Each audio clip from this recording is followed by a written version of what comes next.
గుండమ్మ సుమలత ఇంటికి వస్తుంది. ఇక గుండమ్మని చూడగానే పల్లవి, "అదేంటమ్మా నువ్వెందుకొచ్చావు ఇక్కడికి?" అనగానే, "సుమలత గారితో మాట్లాడడానికి" అని చెప్పి అంటుంది. ఇక అక్కడే ఉన్న సుమలత, "నాకు నీతో మాట్లాడాల్సిన అవసరం లేదు. నీ మొహం కూడా చూపించకు" అని చెప్పి అనగానే, "అది కాదండి. యాక్చువల్‌గా నా కూతురు జీవితం చక్కబెట్టాల్సిన బాధ్యత నా మీదే ఉంది కదా! నేను అంటే మీరలా అక్కడ కాలేజ్‌లో అలా మాట్లాడకుండా ఉండాల్సింది. అయినా మీరలా మాట్లాడారే అనుకో, నేనంత కోపం తెచ్చుకోకుండా ఉండాల్సింది. మీరేదో కోపంలో తెలియక అన్నా, నేనైనా కొంచెం కంట్రోల్డ్‌గా ఉండాల్సింది. మీరు కంట్రోల్ తప్పి మాట్లాడారు. నేనైనా కంట్రోల్‌గా ఉండాల్సింది. కానీ అవ్వలేదు. నేను కోపం పెంచేసుకొని మిమ్మల్ని కొట్టాను. తప్పయింది. నేనిక్కడికొచ్చిందేంటంటే మిమ్మల్ని క్షమాపణ అడగడానికి. నిజంగా తప్పే చేశాను" అని చెప్పి అంటూ ఉంటుంది. ఇక సుమలత కోపంగా చూస్తూ ఉంటుంది. ఇకప్పుడు గుండమ్మ, "నన్ను క్షమించండి. నేను తప్పే చేశాను" అని చెప్పి అలా చెప్తూ ఉంటే అక్కడే ఉన్న అక్షిత, "ఇదేంటి గుండమ్మేనా? గుండమ్మ క్షమాపణ చెప్పడం ఏంటి?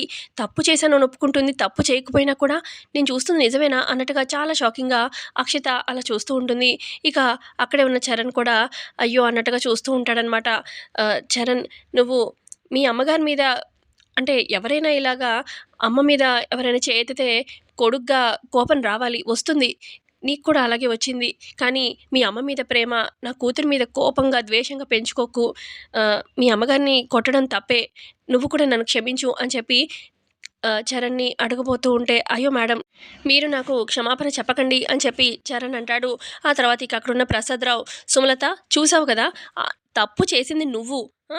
కానీ ఆవిడ పెద్దరికంగా కూతురి జీవితం అన్యాయం అవ్వకూడదు అని చెప్పి నీ పంత నెగ్గాలి కదా!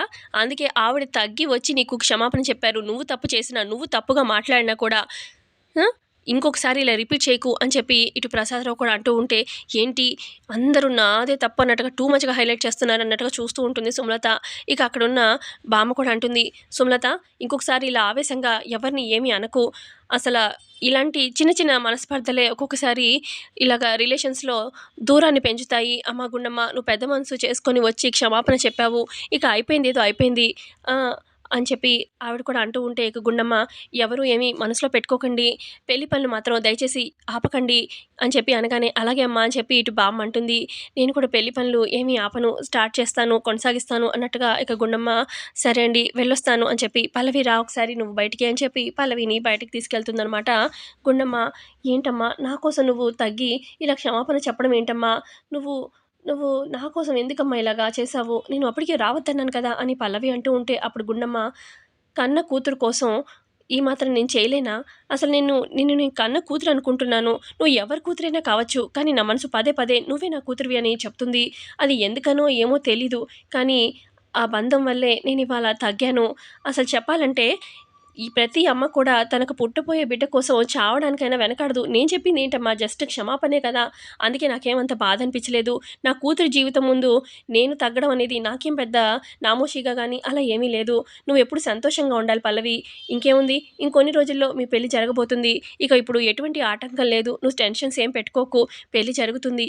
ఆగకుండా నేను చూసుకుంటాను. నువ్వు సంతోషంగా ఉండు పల్లవి. నువ్వు సంతోషంగా ఉండటమే కావాలి" అని చెప్పి అలా గుండమ్మ చెప్తూ ఉంటే, ఇక పల్లవి గుండమ్మని హగ్ చేసుకొని, "నువ్వే నా కన్న తల్లివమ్మ. కానీ చెప్పలేని సిట్యుయేషన్‌లో అలా ఉండిపోయాను. మా పెంచిన అమ్మ కోసం అక్కడ నేను మాటిచ్చేశాను వైష్ణవి వాళ్ళకి. అందుకే నేను చెప్పలేకున్నాను" అని చెప్పి అంటూ ఉంటే, "అవును, మీ అమ్మగారు హాస్పిటల్‌లో ఉన్నారు కదా! అంతా ఓకేనా?" అని చెప్పి గుండమ్మ అడుగుతుంది. "ఆ! ఇప్పుడు ఓకే అమ్మ" అని చెప్పి చెప్తుంది. "సరే మరైతే నేను బయలుదేరుతాను" అని గుండమ్మ బయలుదేరిపోతుంది. ఆ తర్వాత అక్షిత, సుమలత ఇద్దరు మాట్లాడుకుంటూ ఉంటారు. "ఏంటాంటీ, నేను చూసింది నిజమేనా? గుండమ్మ ఏంటి మీకొచ్చి క్షమాపణ చెప్పడం ఏంటి? నాకదిదంతా నమ్మబుద్ధి కావట్లేదు ఆంటీ" అనగానే, "ఏంటి నమ్మబుద్ధి కావట్లేదు? అందరి ముందు వచ్చి క్షమాపణ చెప్పింది కదా! అది చెప్పదు, అది ఇది అన్నావు. కానీ చెప్పేసింది. అసలు అందరి ముందు నేనే తప్పు చేసినట్టుగా హైలైట్ చేసేసింది. అసల నాకెంత నామోషీగా అనిపించిందో" అన్నట్టుగా సుమలత చెప్తూ ఉంటే, ఈలోపు అక్కడికి వస్తాడనమాట చరణ్. "మమ్మీ, నువ్వలా చేయకుండా ఉండాల్సింది. నువ్వలా మాట్లాడకుండా ఉండాల్సింది. కానీ గుండమ్మ గారు తగ్గి నీకొచ్చి క్షమాపణ చెప్పారు" అని చెప్పి అనగానే, ఇక సుమలత, "వీడేంటి వాళ్ళ వైపు మాట్లాడుతున్నాడు" అని చెప్పి మనసులో అనుకోని, ఇక సుమలత ఏడుపు నటిస్తూ, ఏడుస్తూ, "అంతేలేరా, అందరూ ఆవిడ వైపే ఉన్నారు. అసల నేను ఎప్పుడు ఎవరితో కూడా ఒక మాట పడలేదు. అసలు కొట్టించుకున్నది లేదు. ఈ గుండమ్మ వచ్చి నన్ను కొట్టింది. నాకెలా ఉంటుంది చెప్పు? బాధ అనిపించదా?" అని చెప్పి ఏడుస్తూ ఉంటే, "సర్లే మమ్మీ, వదిలేసేయి. ఇప్పుడంతా సాల్వ్ అయిపోయింది కదా! జరిగేది జరుగుతుందిలే" అని చెప్పి అక్కడి నుంచి చరణ్ వెళ్ళిపోగానే, ఇక అప్పుడు అక్షిత, "ఏంటాంటీ ఇది, బావగారు ఇలా మాట్లాడుతున్నారు? అంటే ఆయన కామ్ అయిపోయారు. అంటే పెళ్ళికి ఆయన ఓకే అంటున్నట్టుగా ఓకే అన్నట్టేనా అని చెప్పి అనగానే, "నువ్వు కొత్త కొత్త డౌట్స్ ఏం రేపకు" అని చెప్పి అంటుంది సుమలత. "మరేంటి ఆంటీ అసలు ఒక్కొక్కసారి ఒక్కొక్క పడవ మీద కాలేసినట్టు అనిపిస్తుంది బావగారు. కాసేపు పల్లవిని పెళ్లి చేసుకుంటారేమో అనిపిస్తుంది. ఒక్కొక్కసారి మీ మాటకి వాల్యూ ఇచ్చినట్టు అనిపిస్తుంది. నాకేం అర్థం కావట్లేదు" అని అక్షిత అంటూ ఉంటే, "లేదు లేదు ఖచ్చితంగా నేను చెప్పిన మాటే వింటాడు నా కొడుకు" అని చెప్పి సుమలత అంటుంది. మరోపక్క ఇటు పల్లవి, భువన, చరణ్, అక్షిత, చంటి వీళ్ళంతా క్లాస్‌లోకొస్తూ ఉంటారు కాలేజ్‌లో. క్లాస్‌లోకొస్తూ ఉంటే క్లాస్‌లో ఉన్న ఆల్రెడీ మిగతా స్టూడెంట్స్ అంతా ఇక క్లాప్స్ కొడుతూ ఉంటారు. "నువ్వు భువన అలాగే పల్లవి మీరు కాంపిటీషన్‌కి వెళ్ళబోతున్నారు కదా! మేమంతా అక్కడికి కాంపిటీషన్‌కి రాలేము. మీరెలా పడతారో మేము చూడలేము. అయితే మీరెటు పార్టిసిపేట్ చేయబోతున్నారు కాబట్టి మీకు ముందుగానే క్లాప్స్. అయితే మా ముందు సాంగ్ పాడొచ్చు కదా! మేమిక్కడ చూస్తాము. ఎటు అక్కడికి రాలేం కదా!" అని చెప్పి క్లాస్ స్టూడెంట్స్ అంతా పాడాలి, పాడాలి అంటూ ఉంటే ఇక అక్షిత టెన్షన్ పడుతూ ఉంటుంది. సరే మీ కోరిక మేరకు నేను పాడతాను అని చెప్పి పల్లవి అనడంతోని ఇక నేను పాడను అని చెప్పి భువన అంటుంది. ఇక అప్పుడు చరణ్ ఏముంది పాడడానికి ఎందుకు వద్దంటున్నావు పాడు అని చెప్పి అడుగుతాడు భువనని. నువ్వడిగితే నేను పాడతాను చరణ్ అని చెప్పి భువన అంటూ ఉంటే అప్పుడు అక్షిత ఏ ఏ భువన నువ్వు పాడడానికి వీల్లేదు అనగానే ఎందుకు ఆపుతున్నావు అని చెప్పి చంటి అడుగుతాడు అక్షితని. ఈలోపు క్లాస్ టీచర్ రావడంతోని ఇక లెక్చరర్ రావడంతోని ఇక అందరూ వాళ్ళ వాళ్ళ ప్లేసెస్‌లో కూర్చుంటారనమాట. ఇక కూర్చోగానే ఇక లెక్చరర్ క్లాస్ స్టార్ట్ చేయబోతూ ఉంటుంది. ఇక ఆవిడకి ఫోన్ వస్తుంది. క్లాస్ బయటికి వెళ్ళి ఫోన్ మాట్లాడేసి మళ్ళీ వచ్చి క్లాస్ స్టార్ట్ చేద్దామంటే మళ్ళీ ఫోన్ రింగ్ అవుతుంది. అలా 2, 3 సార్లు 4, 5 సార్లు జరుగుతుందనమాట.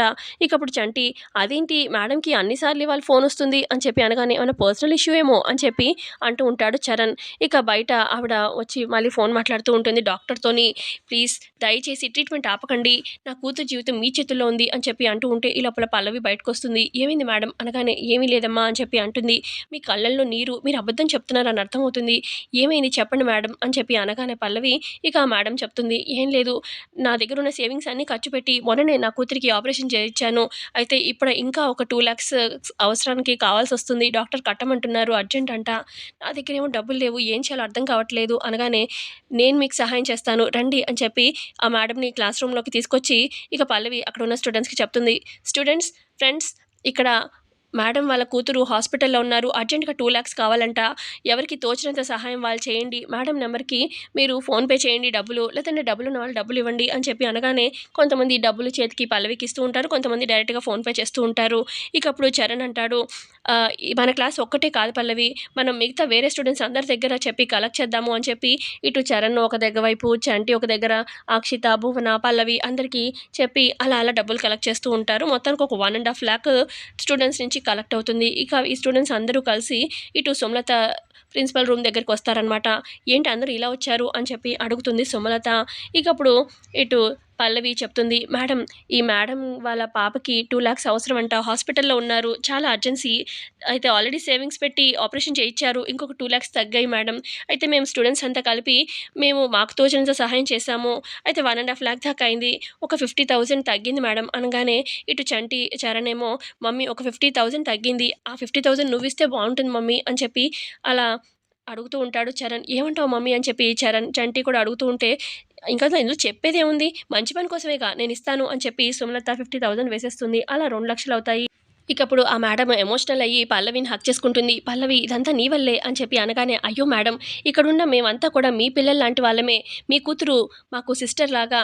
మీరు ముందు వెళ్లి ఆపరేషన్‌కి డబ్బులు కట్టేసి రండి అని చెప్పి అనగానే ఇక ఆవిడ వెళ్తుందనమాట హాస్పిటల్‌కి.